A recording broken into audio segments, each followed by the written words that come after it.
Assalamualaikum buat teman-teman semua. Hari ini kita ngecek blok ya. Ini punya teman kita nih, Om Thomas Valentino dari Manado. Ini Om Thomas ini udah berapa ya? Kedua apa ketiga ya sama ini.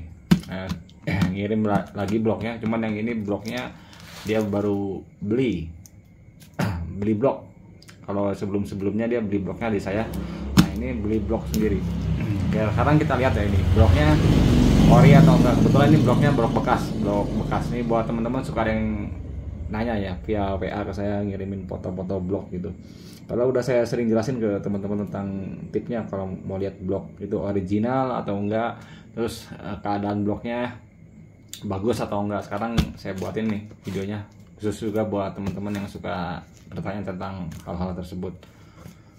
Karena kita tahu ya teman-teman, sekarang blok ranking apalagi bloknya seri Y itu harganya keras, harganya nyelitit harganya.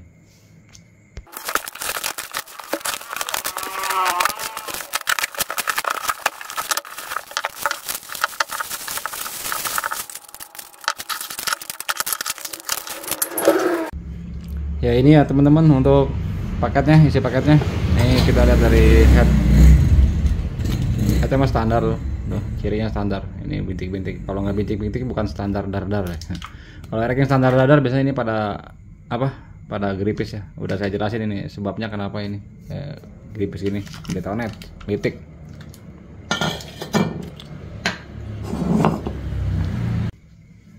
Nih bloknya, sekarang kita cek ini blok asli apa enggak. Lihat video-video saya yang lain. Buat teman-teman, jadi teman-teman kalau pengen detail untuk cara ngecek blok ori atau enggak, cek video saya yang lain. Ini kita cara cek singkat tapi langsung jitu, langsung kena. Ente kalau dapetin blok ya seri Y ya kan, seri Y ada logo ini nih 29N, ini jangan dilihat ini. Kenapa ini jangan lihat? Ini bisa dicuner atau bisa diketik ulang.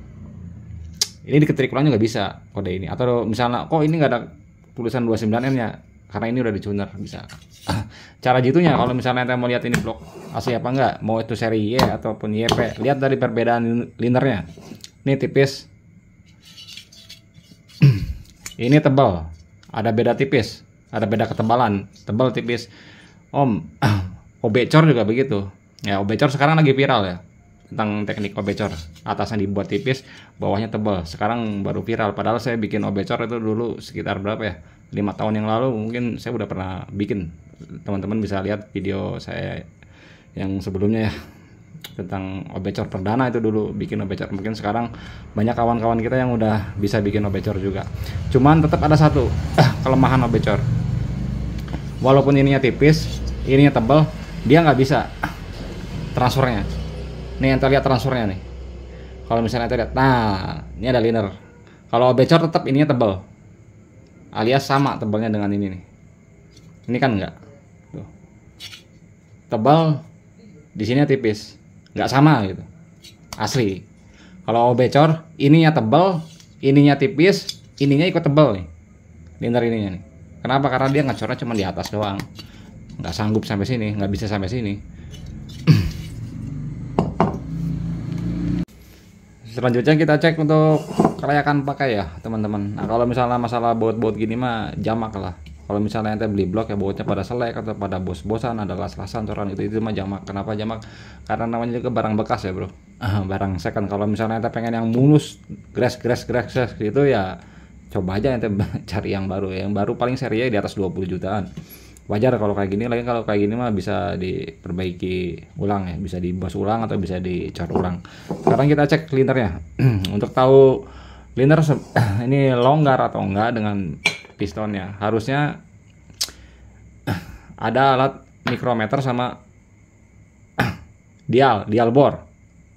Cuman saya nggak ada, karena kalau mikro atau dial bor itu biasanya yang punya tukang bubut. Cuman ente bisa tahu triknya, trik cepetnya ya, teknik cepetnya. Ini blok padat atau enggak. Trik gampangnya bisa masukin ini pistonnya. Coba aja ente gosok-gosok ini terlalu ngelos apa enggak. Kalau ini bisa dibilang sedang lah, nggak terlalu enteng, masih bisa layak pakai. Yang kedua ya, trik singkatnya kalau misalnya ente mau tahu liner masih padat atau enggak, kan sekarang juga banyak yang jual blok katanya copotan padat gitu. Ente bisa lihat nih dari gap ini nih, perbedaan ini.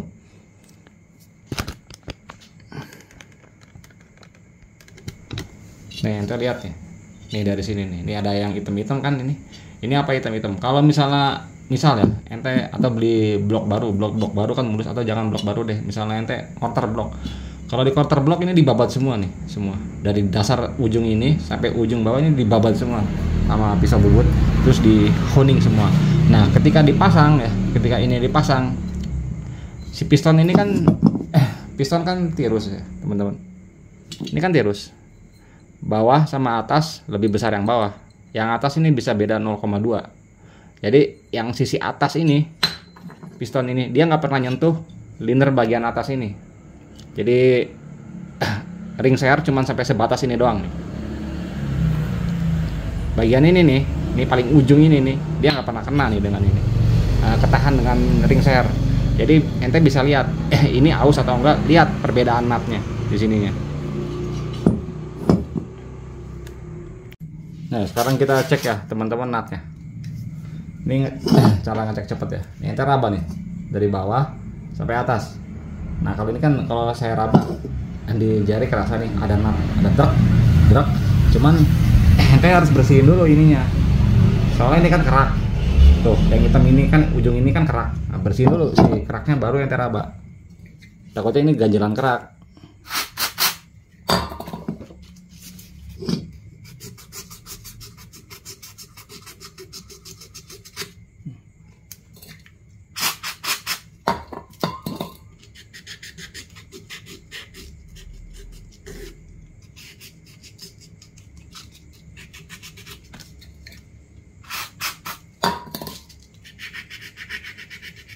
Nah, ini udah dibersihin nih.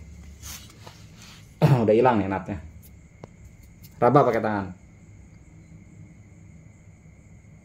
Nah, di sini ada, cuman nggak terlalu dalam. Jadi bisa dibilang ini kalau blok ini dibilang padat mah nggak. Ada di sini nut. Kalau saya pegang pakai tangan kerasa tuh nutnya. Cuman sedang lah, bisa dibilang sedang, nggak terlalu longgar. Kalau yang longgar gitu ya, dalam di sini nutnya. Ente ngeraba pakai tangan, kalau ngecek cepet kerasa banget, dek. Ya karena itu tadi, ketika awal di quarter kan ini kan dibabat semua. Nah, ketika mesin hidup, ketika dipakai kan yang bergesekan dari nut ini, dari yang hitam ini ke bawah. Ini nggak pernah kena gesekan, jadi timbul bekas, timbul nut. Karena sering kegesek-gesek yang bawah, yang atas nggak kegesek, jadi ada perbedaan. Gitu cara ceknya. Nah, untuk blok ini bisa dibilang nggak padat, cuma sedang aja. Di sini kalau dilihat nutnya nggak terlalu dalam ya, tapi mulus juga nggak, ada nutnya cuma nggak terlalu dalam, masih bisa dipakai. Nah, nggak perlu naik juga masih bisa, masih aman. Mungkin timbul ya teman-teman pertanyaannya. Saya beli blok, di sini nutnya nggak dalam, rata, tapi bloknya kok berisik gitu ya. Biasanya itu gagal di quarter, waktu quarternya gagal. Kelirinya terlalu longgar atau ngegentong padat sebelah. Nah, biasanya hal-hal kayak gitu. Cuman kalau misalnya ente mau ngecek cepet ya bisa dari sini. Cuman untuk cek ini ya, bukan berarti kalau misalnya ini nggak ada nut, blok ente bakalan adem, enggak. Ya itu tadi yang tadi saya bilang, kalau misalnya ente ngorternya awalnya terlalu longgar, meskipun di sini nggak ada nut ya, kelirinya terlalu besar, meskipun di sini nggak ada nut, mesinnya berisik, makanya perlu alat mikro dan dialbor. Dan buat cara ngecek manual secara cepat bisa dengan teknik raba pakai nut kayak tadi. Kemudian kita cek linernya nih teman-teman. Kalau misalnya ngecek liner ini ya, linernya, ente fokus nih di area exhaust ke atas. Lihat ada baret nggak? Exhaust ke atas. Nih, dari sini ke sini ke atas, lihat. Tuh, ini kan bisa dibilang hanya baret-baret kaca ya, nggak ada yang dalam, aman. Soalnya kenapa? Kalau misalnya ada baret dalam dari sini ke atas, kompresi sekunder ente bocor. Itu ngaruh ke performa. Terus cek lagi lubang transfer nih, dari lubang transfer ke atas, lihat, perhatiin ada baret dalam nggak. Kalau misalnya ada baret dalam juga sama, jadi motornya jadi kurang enak. Kalau bahasa kerennya gitu ya, blodonya jadi ngaco. Ya kenapa ngaco? Ya kalau misalnya di sini ada baret dalam ke atas, ya ketika piston turun ke atas ketekan, karena di sininya baret dalam, otomatis nyembur, naik bensin, bensin bisa naik atau pembakaran di sini tekanan turun ke bawah ke kompresi, makanya di sini suka pada hitam. Kalau misalnya di sini ya, kalau ente orangnya nggak perfeksionis, kalau ente lihat baret-baret nih di sini, pokoknya di area ini nih, di area lubang transfer ke bawah, transfer ini dari sini ke bawah, kalau ente orangnya nggak perfeksionis, ente lihat di sini pada baret-baret, pakai aja nggak apa-apa. Kenapa? Karena baret-baret di sini mah dia kompresi nggak akan lari kemana-mana, bro. Beda kalau misalnya baret di atas exhaust atau baret di atas lubang transfer. Nah, kalau untuk ini terserah ownernya, lagian ini bloknya udah ada sedikit karat ya, mungkin kelamaan nyimpen kali ini. Ini mau di quarter, ayo, saya mau tetap dipakai juga, ayo silahkan. Paling sehernya aja nih diganti nih. Ya, yang terakhir ya teman-teman, untuk lubang-lubang ya. Nah, untuk lubang-lubang ini bisa dibilang ente harus ngecek. Kalau misalnya kata penjualnya emang bener standar dar-dar ya, ente cek aja standar dar-dar, lihat ukur tinggi-tingginya. Kalau exhaustnya tingginya standarnya 28, transfernya 41. Kalau meleset dari itu ya udah portingan, berarti bukan standar. Kalau misalnya ente beli blok portingan ya, bloknya udah porting gitu, porting harian, nggak taunya porting hariannya harian sentul, bukan harian jalanan. Repot kalau misalnya harian sentul, tinggi exhaustnya misalnya 24 atau 23, ya ente harus mainnya putaran atas terus, capek kalau dibawa buat main putaran rendahnya gitu. Jadi ente lihat lagi tinggi-tinggi lubangnya. Untuk ngukurnya ente harus pakai Sigmat. Ya segini ya teman-teman untuk penjelasan tentang buat teman-teman yang kalau mau beli blok bekas seperti punya Om Thomas ini udah saya jelasin secara detail ya ke teman-teman ya. Jadi teman-teman nggak perlu nanya via WA lagi atau ditanya lagi, teman-teman cukup lihat aja video ini, jangan di skip. Insya Allah kalau misalnya teman-teman udah lihat dan udah ngerti, udah paham, nanti juga bisa ngecek blok secara sendiri. Karena nggak sedikit ya Om, tiba-tiba brojol masuk WA ngirimin foto blok, Om ini asli atau enggak. Saya bukannya saya nggak mau jawab ya, ngeri-ngeri sedap. Kenapa Om? Beda lihat dengan keadaan mata seperti ini, dengan lihat hasil di foto atau di WA itu hasilnya jauh, hasilnya bisa berbeda.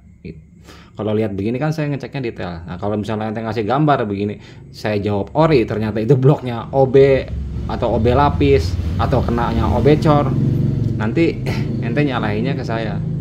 Jadi lebih baik misalnya ente lihat video ini, jangan di skip, ente pelajarin tekniknya, cara ngeceknya, ente udah paham, jadi ente bisa nilai sendiri itu blok asli ataupun enggak. Lagian kalau misalnya ente ngikutin channel nama, masa iya nggak bisa ngebedain mana blok asli ataupun enggak, udah sering banget dibahas.